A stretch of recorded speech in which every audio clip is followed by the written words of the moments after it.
Patrick Queen went off after the Baltimore Ravens defeated the Pittsburgh Steelers on Saturday. We talk about that. Tom Brady crowning Lamar Jackson and so much more coming up next on Locked On Ravens.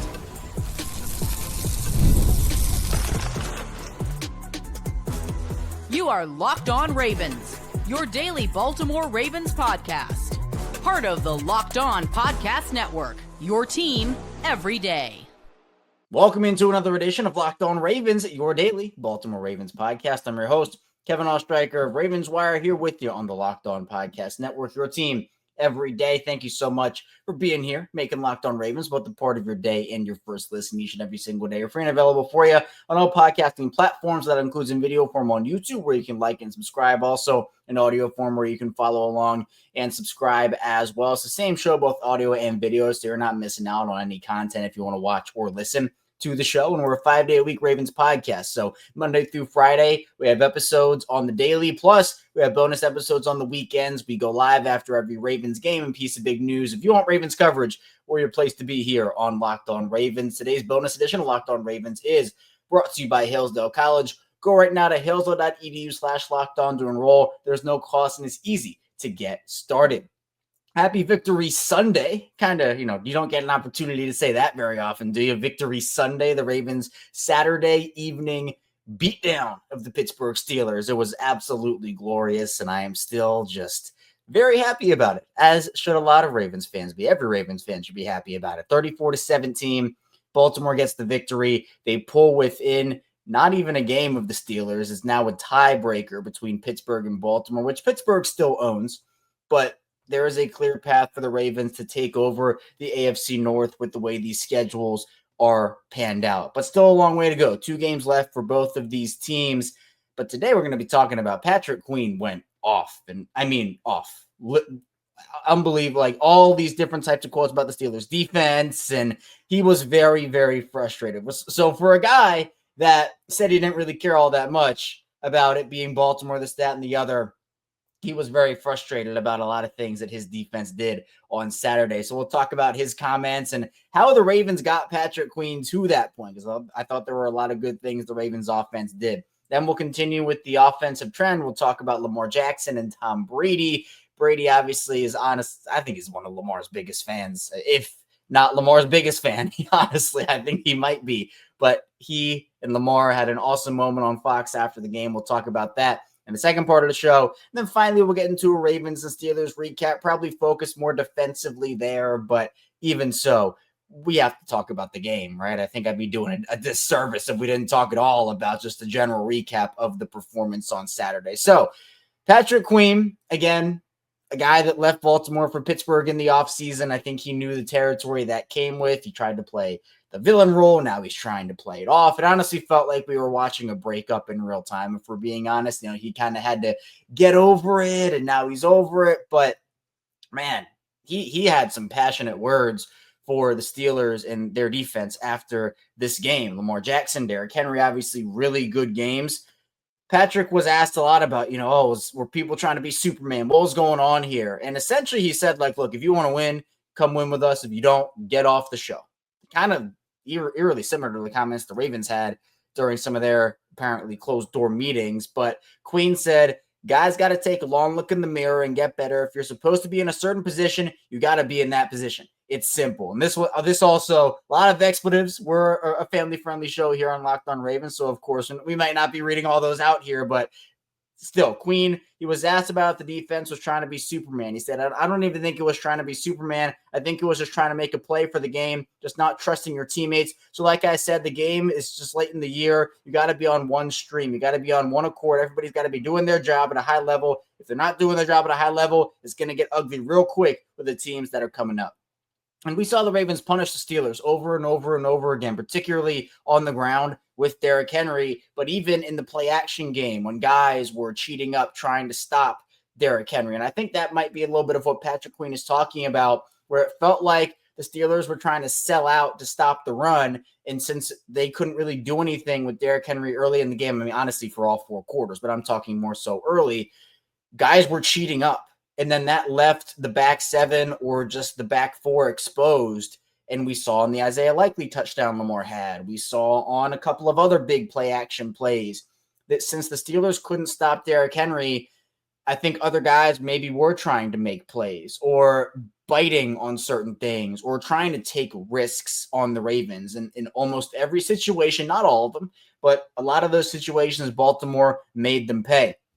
And Patrick Queen was also asked, what's a real step back versus the ebbs and flows of the season? He said he got to come back on Monday, go to work, be accountable. You're supposed to be in the meeting room, be in the meeting room. If you're supposed to be in practice, do what you're supposed to do in practice. Everybody's supposed to be accountable. We're all grown men, starting from the top to bottom. You just got to be accountable to your teammates. If you're not doing that for your brother, you're not trying to see your brother succeed by you just doing your job. You're doing a disservice to the team, to the organization, to the fans. So like I said, we got to take a long look, whether you're a personal individual, and see where the team if we all don't follow on the same page, and you just got to get off the show. These are like wild comments. Like these are like not calling out teammates directly. Like he's not singling out anybody, but he is going off. Like this is ridiculous. Like going off on his teammates here, particularly obviously on the defensive side of the ball. They're probably going to have a meeting about those comments. Like, I don't think you can just say something like that and then come to work on, I guess, Sunday or Monday, whenever they're going back in. They're on a short week, obviously, much like the Ravens are. And just say, oh, hey, what's up, Patrick? Everything good? No, I mean, he said this stuff. The Ravens have Patrick Queen like going crazy with all these comments. And I know it's probably some pent-up frustration from how the defense, they didn't beat the Eagles. And there have been some frustrations here and there over the course of the season with how their defense played. But I would love to come back to this in 2 months or a month and a half or even a month and say, man, did the Ravens break the Steelers? I would love to come back to this and have that conversation. That to me, that's my Christmas present, right? That would be my Christmas present. We're coming up on Christmas in just a couple of days here where the Ravens will face off against the Texans. But to me, it feels like there are a lot of problems now with that Pittsburgh defense. And we can be real about something here.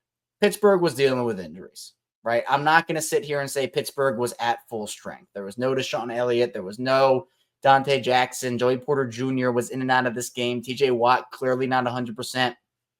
But part of that is like you do have to trust guys, but at the same time, like Corey Trice, for example, was getting fried all game. I hope he was able to sleep well at night. I mean, I hope he didn't see too much of Lamar Jackson in his nightmares because Lamar was just eating Corey Trice up in this game. So there's a level of maybe not trusting young guys to do something or sending help over there or whatnot. And again, Queen didn't get into too many specifics, but I thought Baltimore did a really good job throughout the course of the game on offense, making Pittsburgh pay for what they couldn't stop. Because if you can't stop something, you can use that to your advantage. We talked about it all year here on Locked On Ravens, and we saw Patrick Queen try to stop Derrick Henry. He couldn't get the job done. He got stiff-armed by Derrick Henry on the play. That's been the talk of town here in Baltimore. Everybody wanted that shot. Everybody wanted to see Patrick Queen stiff-arming or getting stiff-armed by, Derrick Henry. And that shot finally happened in Baltimore, mind you. So, look, I know that this is kind of sweet vindication for a lot of people. Queen ended up saying, like, it's not even about Baltimore, made it more of a general thing. But I think it stung because I think Queen really wanted the opportunity to celebrate a division title on the Ravens' home field as a member of the Steelers. I really think that's what he wanted. I mean, he can play it off all he wants to. I get maybe the hate is not as strong maybe as it was back in March when that whole thing went down. But you can't tell me that Patrick Queen wouldn't have been posting on social media and eating it up if the Steelers were to win that game against the Ravens. So I don't know what's going on in Pittsburgh right now, but Patrick Queen clearly has some feelings, and I'm not sure what that's going to look like, but maybe there is some turmoil in Pittsburgh. So you know what they should do?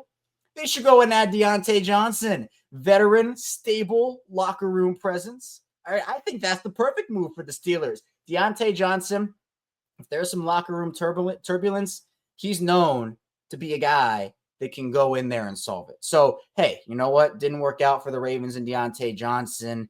I think the Steelers could really benefit from a very stable locker room presence like that. They're already familiar with each other too, so they already know. Man, I mean, hey, if I'm Pittsburgh, I'm jumping all over that opportunity. It can only help the locker room, right? It can only help the locker room. But coming up in the second part of the show, we'll be talking a little bit more about Tom Brady, because he has been Lamar Jackson's biggest fan, Lamar's biggest supporter forever. And we're going to be diving into him crowning Lamar and Lamar's game against Pittsburgh on Saturday. So be sure to stay tuned. A lot to get to on the show. First, the show is brought to you by PrizePicks. PrizePicks is the best place to get real money sports action. With over 10 million members and billions of dollars in award winnings, PrizePicks has made daily fantasy sports accessible to all. You just pick more or less on at least 2 players for a shot to win up to 1,000 times your cash. Run your game all season long on PrizePicks, America's #1 daily fantasy sports app. And I love going on PrizePicks, seeing everything they have to offer over there, and make your holidays bigger and brighter with PrizePicks, the best place to get real money action while watching your favorite sports. You can out up to 1,000 times your money on PrizePicks. PrizePicks now offers MasterCard for quick and easy deposits into your account this sports season. Join now because this holiday season, PrizePicks is giving away 2 free picks in December, and they're giving away $30+ million in rewards during Picksmas. So if you think James Cook could get more than 60 yards next week, or Joe Burrow passing for more than 1.5 touchdowns, cook up hot takes with your friends and win real money this football season when you and your crew won your game on PrizePicks. So for the Ravens and the Steelers, if you had more on the Derrick Henry rushing yards, you're living large right now over on PrizePicks. Download the app today. Use code LOCKEDONNFL to get $50 instantly after you play your first $5 lineup. Again, download the app today. Use code LOCKEDONNFL to get $50 instantly after you play your first $5 lineup. PrizePicks, run your game. And the show is brought to you by the College Football Playoff. It's that time of year. The College Football Playoff is back, and with the newly expanded 12-team format, it's guaranteed to be bigger and better than ever, bringing you all the hard-hitting and high-flying excitement that you love. TNT Sports coverage of the College Football Playoff begins December 21st, starting with the College Football Playoff kickoff show presented by AT&T at 11 a.m. Eastern, leading into our first match of the Southern Methodist University Mustangs battling the Penn State Nittany Lions at noon. Then the Clemson Tigers looked up to the Texas Longhorns in a showdown at 4 p.m. Eastern. Don't miss a moment of the action. Watch the College Football Playoff presented by Allstate live on TNT, True TV, TBS, and Max. We're back. Our second segment, Locked On Ravens. Kevin Oestreicher here with you on this victory Sunday. The Ravens beating the Steelers 34-17 in Week 16. Be sure to hit that like and subscribe button. Again, video form and audio form on Locked On Ravens. We bring you 5 days a week plus more of daily Ravens coverage. Tell a friend, tell a family member as well if they like the Ravens, or maybe they just want 5 days a week of Ravens coverage or daily updates on the team. We have them covered and you covered here on Locked On Ravens. Baltimore, this was a big one because now I think, as we talked about on the live show we did yesterday, big opportunity for the Ravens to win the AFC North. And honestly, I feel like I have the Ravens playoff situation figured out. I revealed that in the live show as well. So be sure to go check that out for my predictions on the postseason. But the Ravens, they don't go anywhere without Lamar Jackson. We know that, right? Lamar is the engine. He's the heart and soul of this team. And he proved it again on Saturday where, yes, did he throw for 400 passing yards? No. But you know what? That doesn't matter because Lamar still had a really, really good game. Did throw an interception, although I do want to make it very clear that Rashad Bateman ended up stopping on his route. It was miscommunication between Lamar and Rashad Bateman. It was the first interception all year that didn't bounce off a receiver's hands into a defender's arms. So, again, not a great play by the Ravens there, but tough that Rashad stopped his route when Lamar was expecting him to continue on, and that made it an easy play for Minka. But overall, Lamar Jackson goes 15-23, 207 yards, 3 touchdowns, 1 interception. I thought he was making great throws for the majority of the game. Was every throw perfect? Of course not, especially not that interception throw. But I thought that Lamar, that they had to throw to Zay Flowers, the touchdown to Rashad Bateman was awesome. I thought he was doing really good at making sure that Pittsburgh's defense was always on their toes and took advantage of inexperienced corners. I mentioned Corey Trice, hadn't really played a lot. Lamar diced him up. But that's what you do. Sometimes you pick on matchups. And while I don't think Lamar was going out there and looking for Corey Trice on every single play, because I think Lamar's very good at taking what defenses give him, the thing that I was impressed with here for Lamar was the fact that Pittsburgh was trying to send pressure at Lamar pretty consistently. I don't have the numbers in front of me right now, but Pittsburgh was sending pressure, and Lamar was getting the ball out quickly. The Ravens, they combated that with the short passing game, which is an extension of the run game, which was really, really good. So I thought the Baltimore did a really good job in that. Now, Tom Brady also liked what he saw from Lamar Jackson, and we know the relationship that those two have. Lamar, obviously, he calls him the GOAT. Lamar calls Tom Brady the GOAT all the time. Tom Brady has been in Lamar's corner really since day one. When Tom Brady retired, Lamar got an ode to himself from Tom Brady saying, "You're next." Like that's big stuff. And so obviously Tom Brady called the game on Fox. I thought he did a phenomenal job, by the way. Kept propping up Lamar the whole game, and that was really cool. I really liked that. But Tom and Lamar, Tom has a segment at the end of every game where he crowns a player, gives a player an award, and Lamar won the award this time. So Tom was interviewing Lamar. Lamar talked about how, the Ravens have overcome some of their struggles by being very competitive in practice and treating it like a game, keeping their bodies fresh, which is really important with this stretch of games coming up, which again, the Ravens did come out of this game. It felt like pretty healthy. Justice Hill had a pretty scary concussion, so prayers up to Justice. Hopefully he's okay and he's going to be able to come back soon and everything's good with him. But the Ravens have done a good job of that. And Lamar made an emphasis while talking to Tom Brady about that. But the thing that I thought was really, really cool was at the end. They've shared so much love back and forth. And Brady said, "It's been awesome watching you play this year. I thought I'd seen it all." And Lamar said, "Appreciate you, GOAT." Like, that's what it is. Lamar has been on record saying that he wants to be the Tom Brady of the Baltimore Ravens. He wants to bring multiple championships back to Baltimore and be a guy that, goes, and when he's talked about, like, Brady is somebody that Lamar has made it very clear is someone that he either looks up to or wants to try to emulate, whatever it is. Tom Brady's been a big part of the Lamar Jackson experience, the Lamar Jackson journey here, and he's very public about it. And Tom Brady, because, there are certain players, or I guess former players, that like a guy, but don't like him all that much, and they're pretty flip-floppy on the whole situation. I think Tom Brady does a really good job of keeping it real, where obviously he's not going to excuse Lamar Jackson for critical, crucial mistakes, but Tom Brady appreciates the greatness, right? You see guys like Peyton Manning appreciates the greatness. Aaron Rodgers appreciates the greatness. Michael Vick appreciates the greatness. Bill Belichick appreciates the greatness. And I put this out on social media a couple days ago, and it angered certain fan bases, but I guess, you can't please everybody, can you? The fact that Lamar has all these guys in his corner, consistently propping him up, consistently saying how great he is, I'm going to listen to those guys, the guys that have Hall of Fame resumes, the guys that have played the position, coached at the highest levels, multiple Super Bowls. In fact, probably too many Super Bowls with some of those guys. I wish the Ravens could have taken a couple away from Brady and Belichick and those Patriots, but those are the guys that I'm going to listen to, as opposed to maybe some of the other conversations we've had here on Locked On Ravens about other certain people. I'll remain nameless on those, which, by the way, Stephen A. Smith went to this game. He's a Steelers fan, and he can hold the L on the way out, by the way. He can hold it, which he is, but still, Stephen A., he had a whole thing with Wes Moore, and he was very public about being at the game, and glad that he could walk out of M&T Bank Stadium with a loss just like his Steelers did. But the thing with what Lamar has done over the course of not only this season but his career, he beats his career high in pass touchdowns in a single season. He's still setting records today. He's on pace to break more.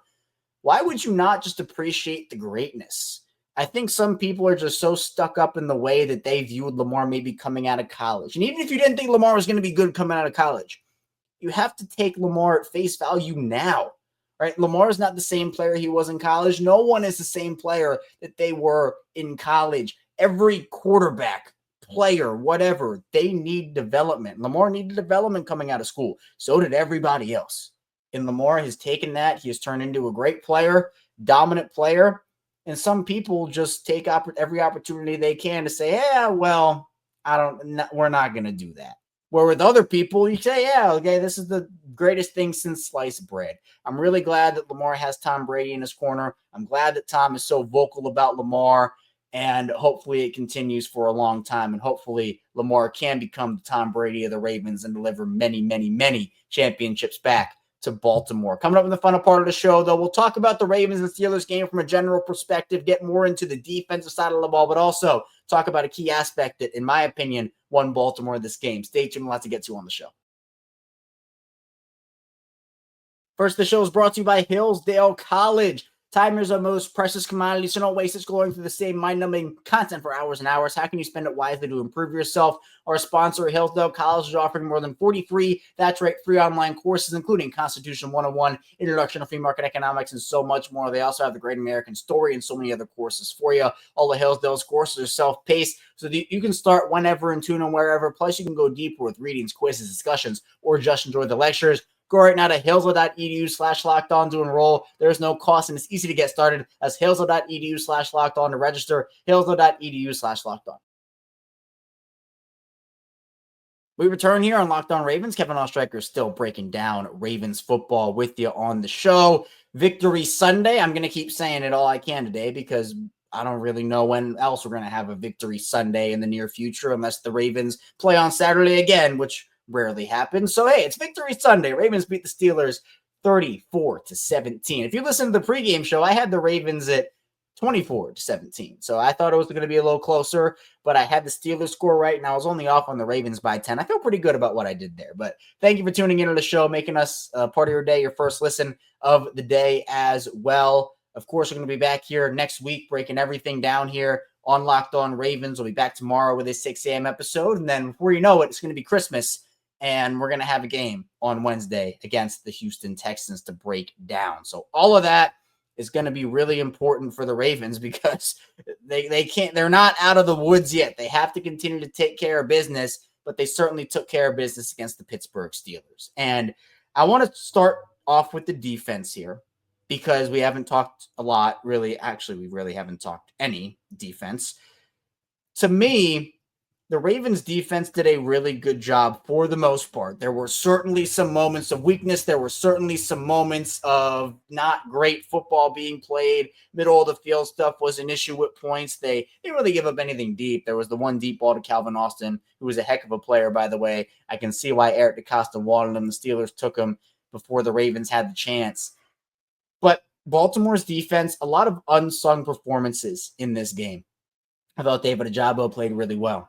You know, he's somebody that has been a healthy scratch. It's been a pretty tumultuous season for him. He's come out there and, look, on Saturday did a really, really good job. Kyle Van Noy, double-digit sacks. Shout out to Kyle Van Noy. And apparently the broadcast made it clear that he's playing with a chip on his shoulder due to the fact that he was on the couch last season. No team wanted him until the Ravens called, and he got rewarded with the extension in the offseason, and he is balling out. But as I said on the live show, and I made this very, very clear, I think that Ardarius Washington won the Ravens this football game with the play that he had on Russell Wilson. And my new saying, I'm going to scream it from the rooftops, if you give the Ravens a momentum play, you're going to have a bad rest of your day. That's what it is. The Ravens, sometimes they start slow, they start sloppy, they don't look like themselves or the team we know that they can be, but then you give them momentum. For example, the fumble that Marlon Humphrey forced against the Bengals, or this game, the Ardarius Washington play, CeeDee Lamb, right? Nate Wiggins forces a fumble on him. Those are plays that give the Ravens momentum, and it feels like the Ravens ride momentum. And that's both a good and a bad thing, because if there's no momentum, they feel sluggish sometimes. But when there is, man, they can score on 4, 5, 6 straight possessions, and Russell Wilson is barreling towards the end zone, and Ardarius Washington lays the hit of a lifetime on him. He should have gone down. Russell Wilson, the Steelers quarterback play last year was horrendous, like worse than the league horrendous. Russell Wilson's been a fine, stabilizing presence there, but man, does he make 1 or 2 boneheaded plays a game. Like, he did it in the last Ravens game. He's done it all season. This play was boneheaded by Russ. You get down, you trust your teammates, like Patrick Queen said. So maybe he was talking about the whole team. Who knows? But Ardarius forces that fumble. The Ravens recover at their own, 4-yard line? And instead of the Steelers going up 14-7, the Ravens drive down the field. They go up 14-7, and who knows how the game would have looked if Russ actually gets into the end zone on that play. So I know Ardarius got a game ball in the locker room. John Harbaugh did. Marlon did too. Congratulations to Marlon, new dad. He was playing with that new dad energy out there. If you don't know, there's a theme in sports that, new parents, they get a little bump and they go crazy in their games that they play. So Marlon Humphrey got the new dad bump, and it certainly helped the Ravens because Marlon with the pick 6 after the Lamar Jackson interception, The Steelers looked like they were going to go down the field, maybe get that momentum back. They had stolen it away. Marlon Humphrey takes it to the end zone. Ill-advised throw by Russell Wilson. He says, see you later. First ever pick six for Marlon Humphrey on the year. I thought it was a great game. I mean, you have other guys like Michael Pierce stepping up. I thought that Kyle Hamilton had a really nice game. Roquan Smith was all over the place. He led the team in tackles with 10. Tavius Robinson was on the field for a lot of these plays as well. Mention David Ajabo, Travis Jones, Malik Harrison, like really the entire defense. Nate Wiggins outside of that Calvin Austin play, which was again, just a great play by Calvin Austin. Really good, solid overall game from this Ravens team. Zay Flowers, 5 for 100. He backed up his play, and you could tell the Ravens wanted to win this game. You could tell the Ravens were playing with passion, as I mentioned on the live show too yesterday. They talked a big game all week about how frustrating it was to lose to Pittsburgh and how they wanted to be a Raven and hold up the Ravens standard. And Zay said during his post game, he said, hey, apparently you're not a Ravens until you beat the Steelers, so I'm a Raven now. And everybody felt really good about it. Marlon said that he's learned a lot over the last few seasons about upholding Baltimore Ravens standards, and that was really cool that Marlon said that. It was a whole answer from him that was awesome. Derrick Henry balled out in this game. Mentioned it obviously earlier in the show, but he had 24 carries for 162 yards. Steelers couldn't stop him. And this is a good Steelers defense. Pittsburgh came into this game as the number 5 rush defense in the league, and they had no answer. Baltimore's offensive line, I thought, played pretty well.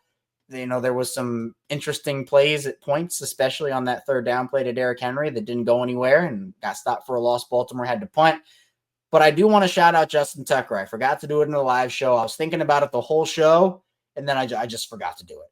Justin Tucker, man, that 51-yarder splitting the uprights like that. Justin looks to be, and I'm knock on wood when I say this, I don't want to jinx it or anything, but Justin looks to be back, hopefully, right? Hopefully. You know, he said the bye week was excruciating for him, and he wanted to, you know, it clearly weighed on him is what I'm trying to say.